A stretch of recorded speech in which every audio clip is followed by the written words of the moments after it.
Salah satu saksi yang menjadi korban skenario Sambo, Susanto Haris, mantan Kabag Gakum Provos Divpropam, menangis karena merasa dibohongi Jenderal Bintang 2. Ia bahkan mengaku sebagai senior sempat diteriaki oleh Verdi Sambo saat diperintah menyerahkan barang bukti. Siapa yang mulia? Ya, Saudara Haris, saudara tanggal 8 ikut datang ke... Betul yang mulia. Siapa yang memberitahu saudara? Pak Beni Ali, Pak. Saudara Beni Ali. Betul. Coba ceritakan peristiwa tanggal 8, apa yang saudara alami? Terima kasih yang mulia. Hari Jumat tanggal 8 itu setelah sholat Jumat kami ada di kantor sampai jam 5.20 karena mengerjakan ada pelatihan pemeriksa provos seluruh Indonesia. Jam 5.20 Sepri Pak Beni Ali atas nama Mado memanggil kami, dipanggil Pak Karo Provos. Kami turun ke bawah dengan pakaian dinas dan sendal jepit setelah sholat Jumat. Perintahnya, Tok bawa senjata panjang dan body vest segera merapat ke Duren 3 ke rumah Pak Kadir. Ya, singkat cerita saudara datanglah ke Duren 3. Datanglah ke Duren 3. Oke. Sampai di Duren 3 kami mengikuti Pak Beni Ali turun, ketemu di Karpot Pak FS, Pak Beni Ali, disampaikan kami mendengar, Bang ada kejadian di dalam, abang lihat dan cek. Kami mengikuti masuk ke dalam, Pak Beni Ali melaksanakan pengamatan secara umum, tidak cuma lihat, terus dilihat ada satu orang yang ternyata adalah Kasat Serse. Kemudian kamu siapa Kasat Serse? Kemudian mana tim olah TKP? Sudah dihubungi kata Kasat Serse, Pak Beni Ali laksanakan olah TKP yang benar dan pasang polis lain. Kemudian Pak Beni Ali baru bertanya kepada Kuat di dapur, kemudian Rizky dan Richard. Kemudian karena senjata satunya masih di Richard, kami kaget. Kenapa kok senjata tembak-menembakkan satu ada tergeletak, yang satu masih di Richard. Kemudian kami tanyakan, Cat senjata mana? Katanya. Langsung dikeluarkan dan dikosongkan senjatanya. Senjata Glock. Kemudian saya tanya, Cat mana simsanya? Surat izin membawa dan menggunakan senjata api atau SIMSA. Jadi yang dikeluarkan pertama itu KTP dengan KTA saja, bukan SIMSA. Saya dalam hati kami ada masalah dengan SIMSA. Baru dikeluarkan SIMSA, kami pegang SIMSAnya, kami cek SIMSAnya atas nama Richard tapi tidak ada foto. Saya bilang agak keanehan ini. Kemudian masa berlakunya 24 Desember 2022 masih berlaku.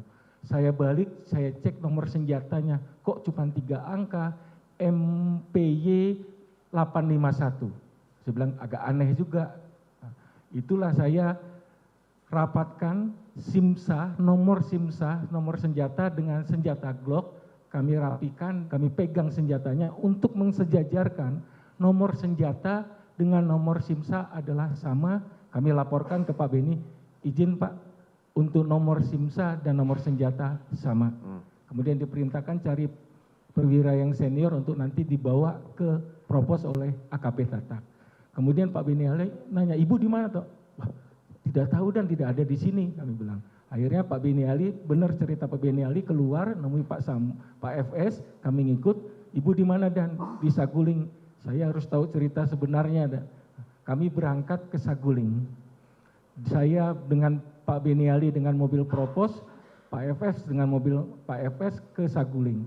5 menit menuju Saguling, ketemu ibu turun dari bawah, ditanya Pak Beni Ali, kami mendengar dan ada Pak. Saudara sempat bertemu lah ya dengan saudara Singkat Putri. ceritanya sama. Ya.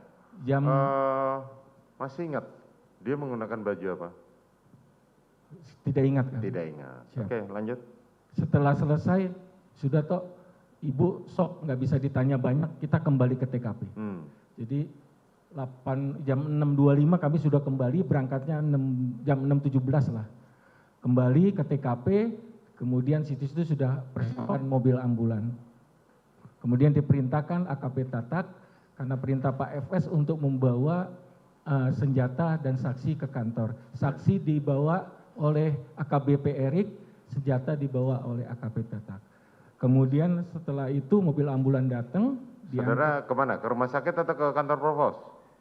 Siap majelis. Saudara ikut ke kantor ke rumah sakit. ke rumah sakit menunggu proses otopsi. Iya, jadi begitu ambulan datang, Pak FS tuh ngomongnya sudah nggak enak. Pak Kabak, antar itu ke rumah sakit.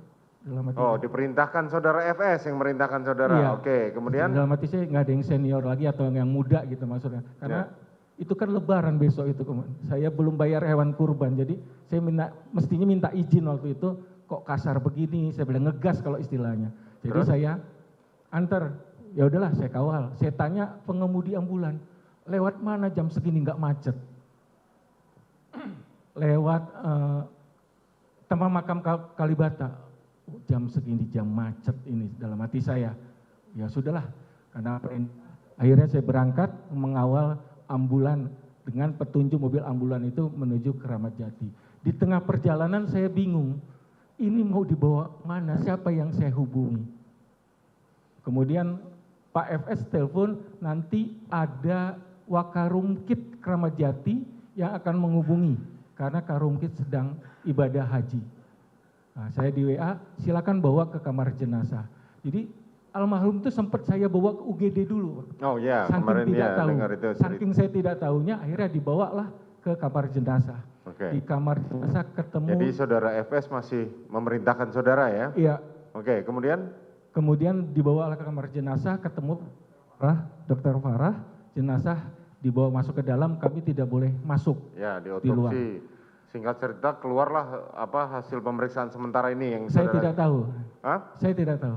Saudara tidak tahu? Iya, yang kami antar hanya surat otopsi. Oh, surat otopsi. Yang dari Jakarta Selatan. Ya. Siap. Saudara nunggu sampai selesai? Ya, saya tidak sampai selesai, tetapi setengah perjalanan kami mencari perintah Pak Sesro mencari baju PDU satu upacara yang akan digunakan. Siap, betul. Akhirnya dapat dari saudara adiknya, Iya. Marisa. Oke. Dapat dari ajudannya di posko. Ya, kan Siap. itu dari baju dibawa oleh adiknya. Iya, betul. Kemudian? Kemudian setelah selesai jam 3 atau jam 4, Pak Ferdi ngembel lagi, Pak FS. Nadanya sudah nggak enak, sudah biasanya di alma mater kami tidak ada kata kasar, ini sudah. Pak Kabak bawa barang bukti jadikan satu dengan senjata. Di alma mater ini kalau senior junior beberapa kesempatan Pak Ferdi, Pak FS itu selalu bilang, selama matahari tidak terbit dari utara dan air laut masih asin, senior tetap senior.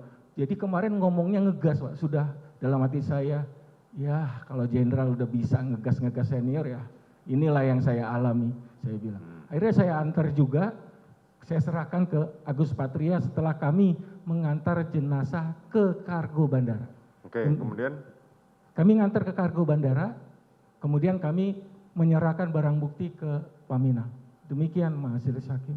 Itu saja. Iya betul. Selanjutnya saudara ikut memeriksa kejadian di Paminal, saudara ikut? Siap tidak, Pak? Tidak. Siap. Apalagi yang saudara ketahui? Saya hari Senin setelah apel kami dipanggil untuk mendampingi Pak Karo Paminal ke Jambi. Oh, saudara ikut ke itu seperti yang saudara terangkan. Selebihnya ada lagi yang saudara ketahui? Mulai saat itu saya tidak dipanggil lagi sama FS, dan mungkin kesel sama saya. Kenapa kesel? Ya kami melaksanakan perintah karena saya bilang, walaupun saya kombes butut, saya senior Pak FS. Iya, kenapa kesel dengan saudara? Ya kesel, kalau merintahkan biasanya halus, Bang tolong Bang bantu. Waktu nganter barang bukti dan jenazah itu, Pak Kabak, segera itu antar, Pak Kabak. Saya agak ngelewat dikit. Saudara Biasanya, melawan. Siap. Tapi saudara tahu nggak bahwa dari awalnya ada kejanggalan, saudara tahu nggak? Tidak tahu. Tidak tahu. Saudara ikut di Patsus? Ikut yang mulia. Ikut di sidang kode etik? Ikut yang mulia. Apa hukuman saudara? Saya pansus 29 hari dan demosi 3 tahun yang mulia. Demosi 3 tahun. Saudara tidak dijadikan tersangka dalam hal ini, terdakwa dalam perkara ini? Tidak. Bagaimana perasaan saudara? Kecewa, kesal, marah. Jenderal kok bohong, susah nyari jenderal. Keluarga kami malu. Kami paranoid nonton TV, media sosial. Jenderal kok tega. menghancurkan karir. 30 tahun saya mengabdi, hancur di titik nadi terendah pengabdian saya. Belum yang lain-lain yang anggota-anggota hebat Polda Metro Jakarta Selatan kami. Bayangkan Majelis Hakim, kami Kabag Gakum yang biasa memeriksa polisi yang nakal, kami diperiksa. Bayangkan Majelis Hakim bagaimana keluarga kami.